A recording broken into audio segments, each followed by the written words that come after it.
Barada, une émission couleur jeune. Une émission des jeunes pour les jeunes, pour la culture de la non-violence, la citoyenneté et le développement, pour mes frères, pour mes soeurs, pour mes potes. Une émission des jeunes pour les jeunes, pour la culture de la non-violence, la citoyenneté et le développement, pour mes frères, pour mes soeurs, pour mes potes. Barada pour des jeunes, Barada avec les jeunes, Barada couleur jeune, émission couleur jeune, Barada. Ce programme est de Church for Common Ground avec un appui financier de l'UNICEF. Amis jeunes, fidèles auditeurs, merci encore une fois de choisir d'écouter Barada, votre émission Couleur Jeune. Après avoir pris pour bel exemple les actions des jeunes de Gbessia dans le combat contre Ebola la semaine dernière, l'équipe de Barada vous amène aujourd'hui dans la localité de Popodara, une sous-préfecture de l'Abbé. Là également, la jeunesse n'est pas restée en marge de la lutte contre Ebola. Vous voulez savoir comment ces jeunes ont freiné et continuent à freiner Ebola? Alors, suivez ce témoignage de notre ami Mamadali Oudiari Diallo et on se retrouve juste après. Quand on a déclaré l'arrivée de Ebola à Popodara, on a mis le village victime Sambayabe en quarantaine. Sambayabe, c'est un secteur de Silorbe. Silorbe, c'est un district de Popodara. Dès qu'on a déclaré la quarantaine dans ce village, la jeunesse se sont mobilisés avec les villages environnants pour organiser la ceinture de sécurité où ils ont mis des postes de surveillance pour les sorties et les rentrées au niveau du village. Ils ont empêché pendant les 21 jours que les gens de cette localité sortaient du village ou qu'il y ait autre entrée dans le village. Et vraiment, ça a marché parce que finalement, à part la famille qui était ciblée, il n'y a pas eu d'autres contaminations. La jeunesse a beaucoup contribué. En ce sens que c'est eux qui ont encerclé le village et ils se relayaient ici tous les jours. Une équipe pouvait monter de 18h à 6h du matin. Et à 6h, une autre équipe venait sur les points pour continuer la surveillance jusqu'à 18h aussi. C'est comme ça qu'ils se sont relayés pendant les 21 jours. Ils étaient en commun accord avec les services sanitaires et les autorités qui venaient souvent rendre visite au niveau du village.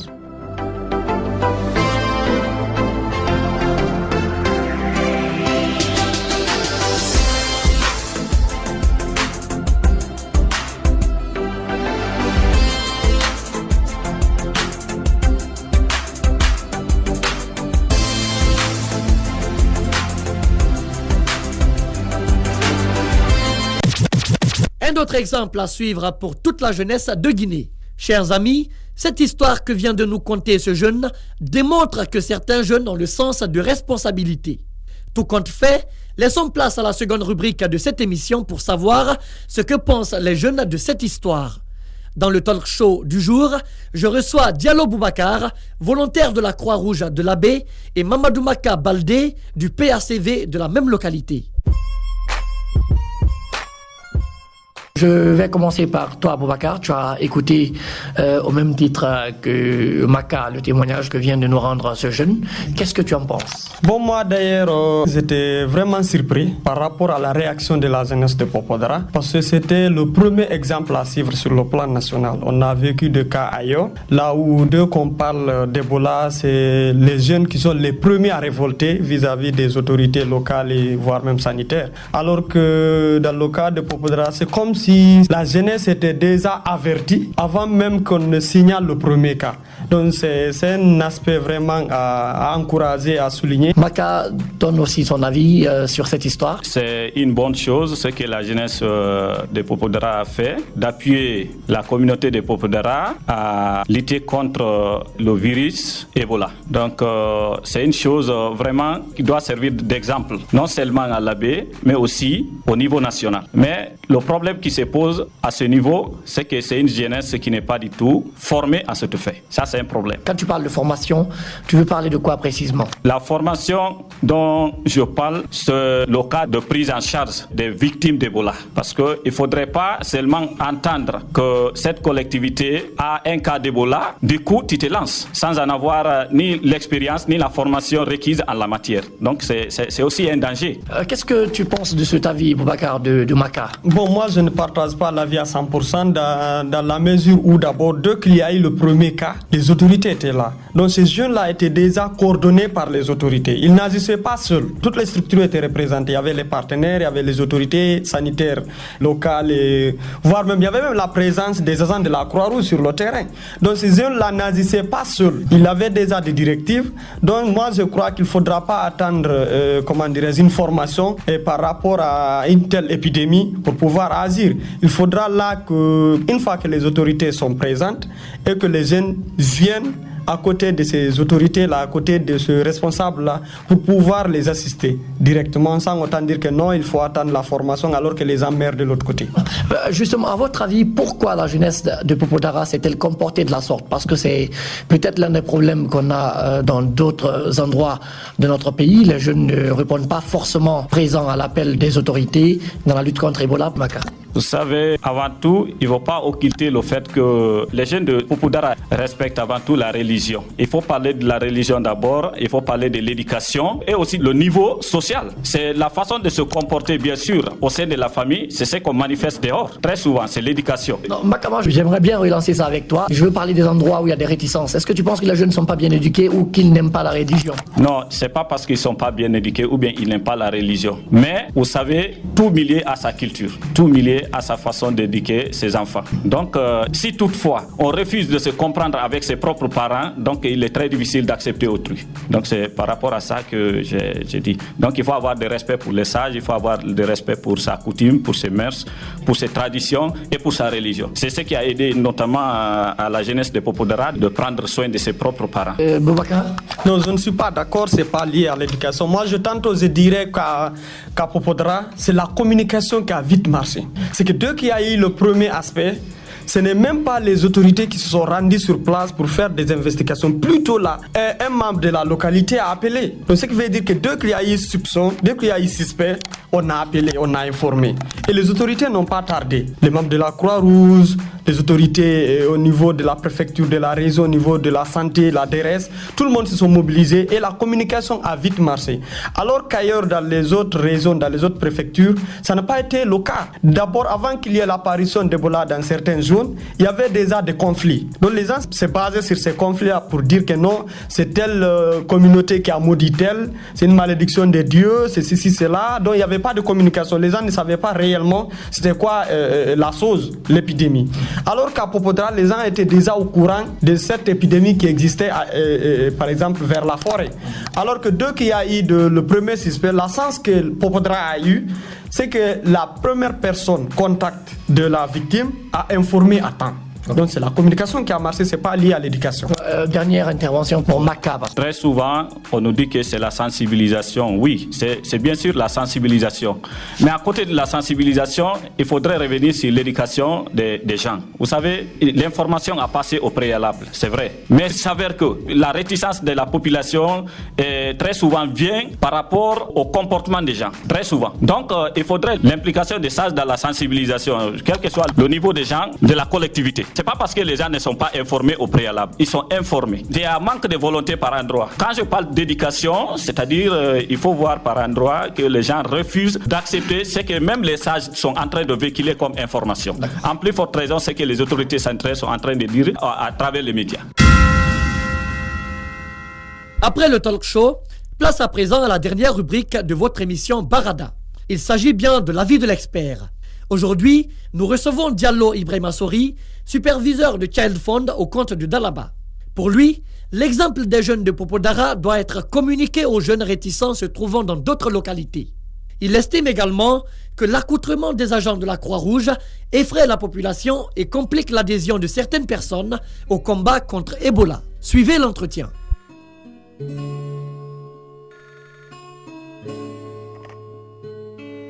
Monsieur Diallo, vous avez suivi donc avec moi le témoignage rendu par notre ami Diary et le débat des deux autres jeunes autour de ce même témoignage. Qu'est-ce que vous pensez de ces deux rubriques globalement? Merci. D'abord, il faut féliciter la jeunesse de Popodara. Moi, c'est une chose déjà que j'ai pris part depuis le début.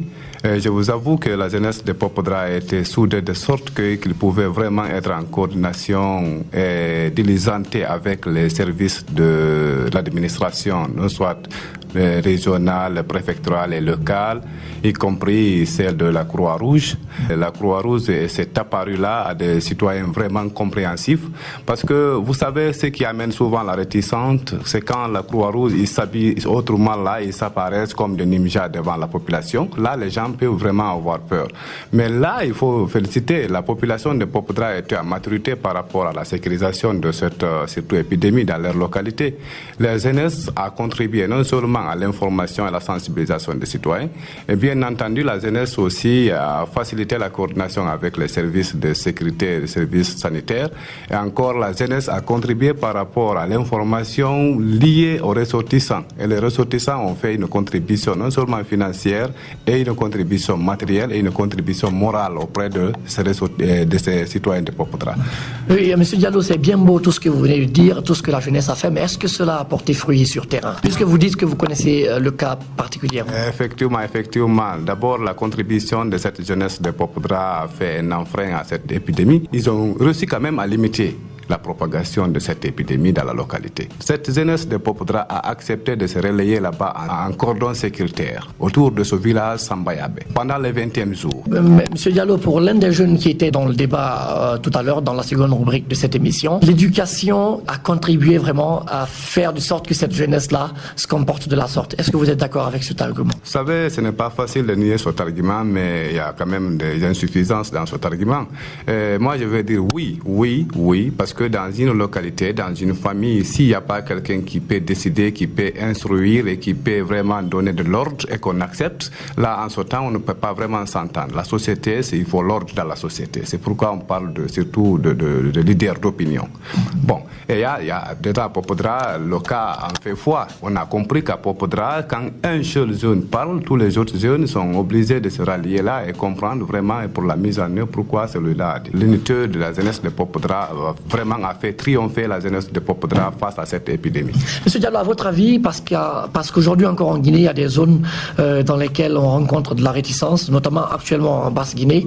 À votre avis, pourquoi les jeunes de ces localités-là n'ont pas suivi l'exemple de Popodra? Certainement, c'est un exemple qui n'a pas été partagé, c'est un exemple qui n'a pas été diffusé pour que les jeunes comprennent. Effectivement, les jeunes de Popodra ont suivi cette démarche. Voilà la stratégie que les jeunes de Popodra ont mis en œuvre pour atteindre ces objectifs. Ça, c'est un. Deuxièmement, il faut dire que par endroit, moi, je vois l'apparition de la Croix-Rouge. C'est ce qui fait surtout peur à ces gens-là. Ils protègent aussi, tout en sauvant des vies. Oui, monsieur Bari, ils se protègent. Mais eux-mêmes, comme ils savent qu'ils sont des citoyens de ces localités, ils acceptent de venir à l'approche maintenant de la localité. Ils acceptent là vraiment de prendre leur prothèse. Là, 2 ans, nous, les citoyens de cette localité ou des citoyens lambda, leur auront vu bien avant qu'ils ne rentrent d'abord dans leur blouche de prothèse. Dans les localités qui sont un peu éloignées, c'est ce qui fait peur. Deuxièmement, il n'y a pas une coordination entre les services d'administration et les jeunes de ces localités. Et là, il faut impliquer surtout les bénéficiaires pour rendre le bénéfice important. Aujourd'hui, c'est la jeunesse guinéenne qui doit jouer le rôle capital pour surtout lutter contre Ebola.